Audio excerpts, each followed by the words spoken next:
Hi guys, how are ya? I've been noticing something kind of neat here on YouTube, and it is the beauty scenario tag, and I really wanted to do it. I wasn't specifically tagged, but 11th Gorgeous said I tag everybody, so I considered myself in the everybody button, and I'm doing it. So I'm just going to jump right in because I don't want this video to be uber long.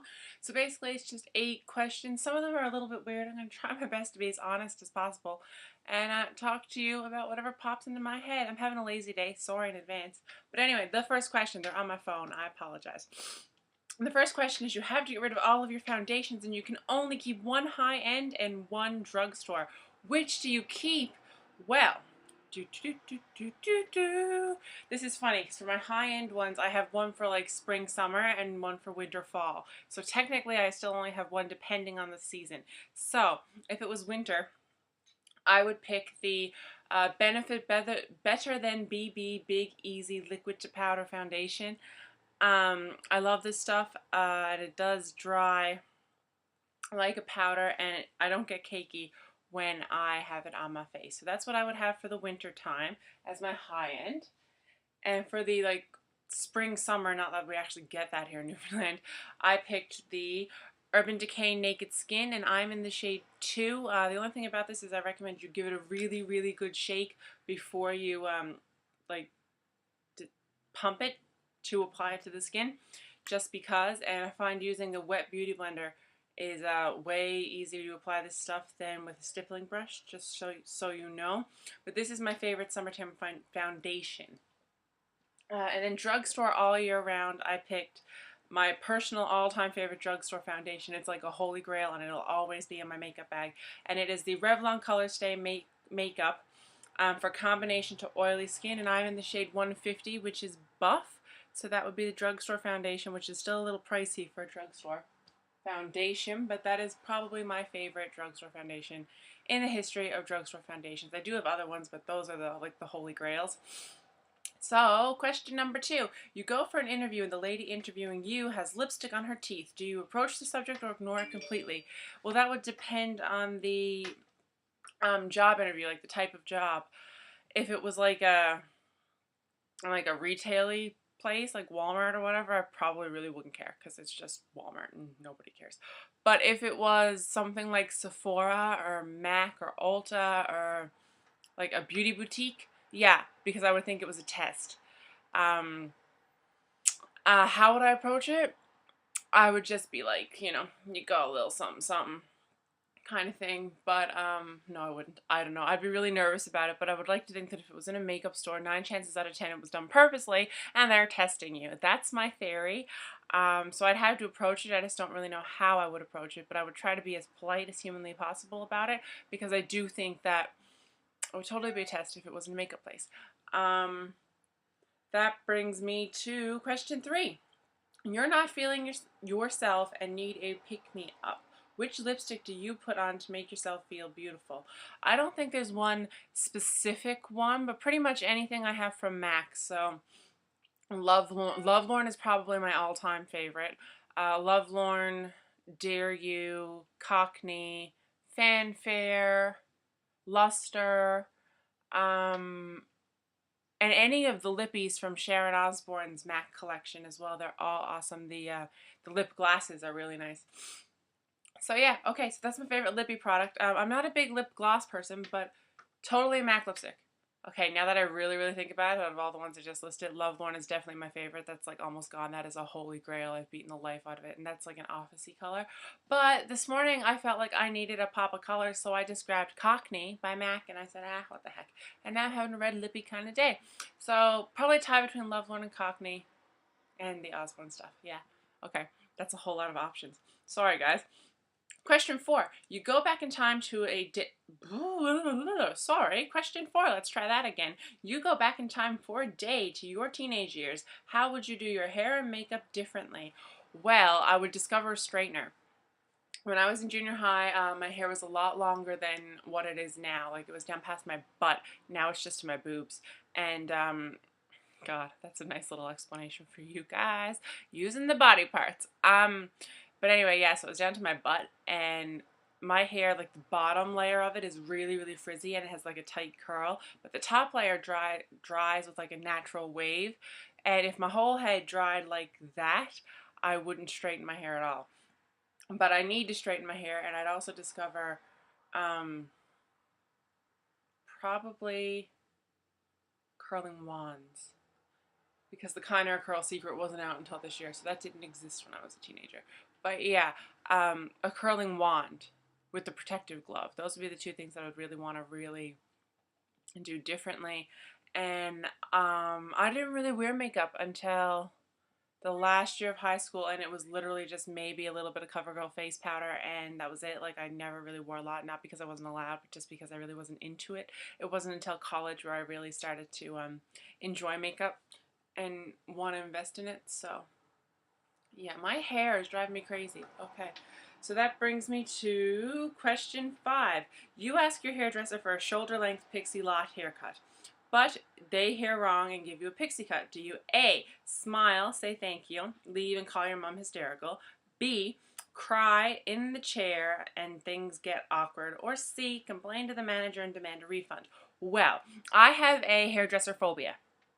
When I was 4, my hair was uber long, and my dad had asked me to get it trimmed, just a little healthy trim, and he had said, if you do it, it could be like your Mother's Day gift to mom, and she'll be all proud of you because you went and there wasn't any issues. So I did.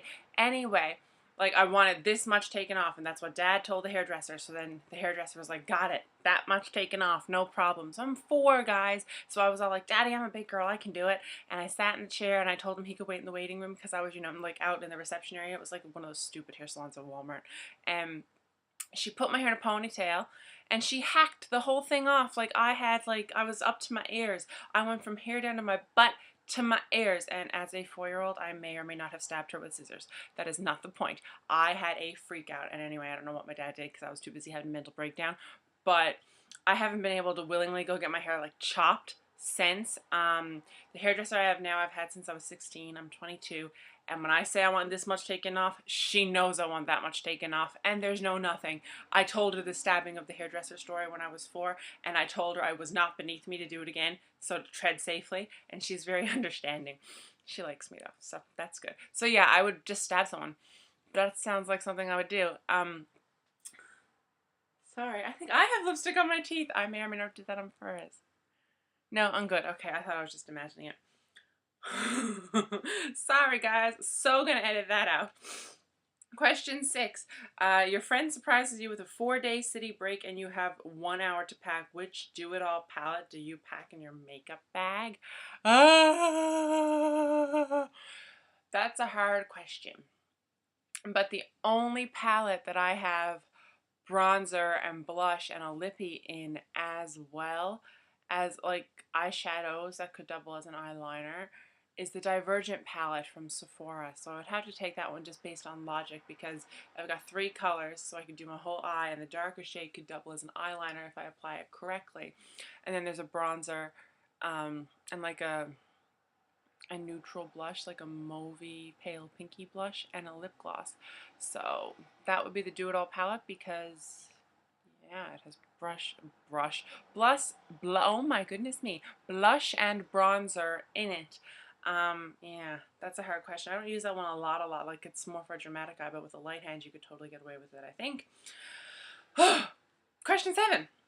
Your house has been robbed. Don't worry, everyone is safe, but your beauty stash has been raided. What's the product you really hope is safe? I would like to say I don't have I just looked at my beauty stash. I don't have an emotional connection to it, but what's the product I hope the most is safe? I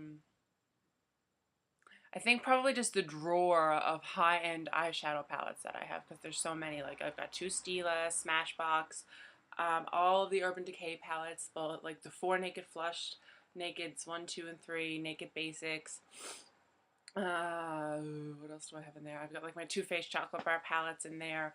And all of my MAC stuff I hope is safe. But like all the drugstore stuff, it's just, that's cheap. I can repurchase it. But like the MAC stuff, most of it is limited edition, so I wouldn't be able to get my hands on it again. And the palettes, well, they were just really expensive. And, I saved up a whole lot of points to get those things, and I got them all for really cheap. So that'd be kind of hard to do again. It would take forever. So yeah, but as long as everyone, especially my little Lola, was safe, I'd be happy. If anything ever happened to that baby because someone robbed the house, I'd probably kill someone.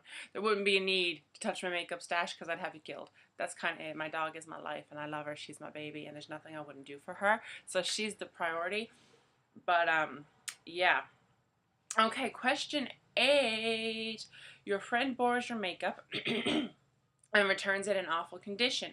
Do you A, just pretend you haven't noticed, B, ask them to repurchase it, or C, secretly do the same to something of theirs?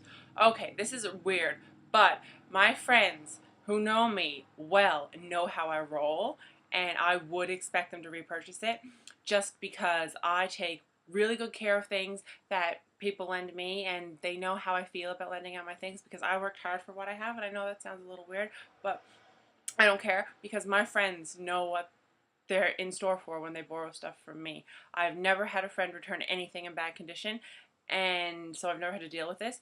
But I also know that they know if they did, they would be repurchasing it, and I don't care how much it costs them because it was my thing. And I know that sounds kind of bitchy, but you know, at the end of the day, I worked hard for what I got, and it doesn't matter what it is. It could be a DVD, it could be a dress, it could be makeup, it could be my straightener. Like, I don't know. It doesn't matter what it is. Or a book. Oh, books, books, books, books. I'm crazy about books. If someone like cracks a spine on a book, you're going to Chapters and buy me a new one because girl takes care of her books. Girl's got issues. Girl doesn't buy a book at Chapters if the corner was bent. Girl makes Chapters people go out back and get her a new one because I'm picky.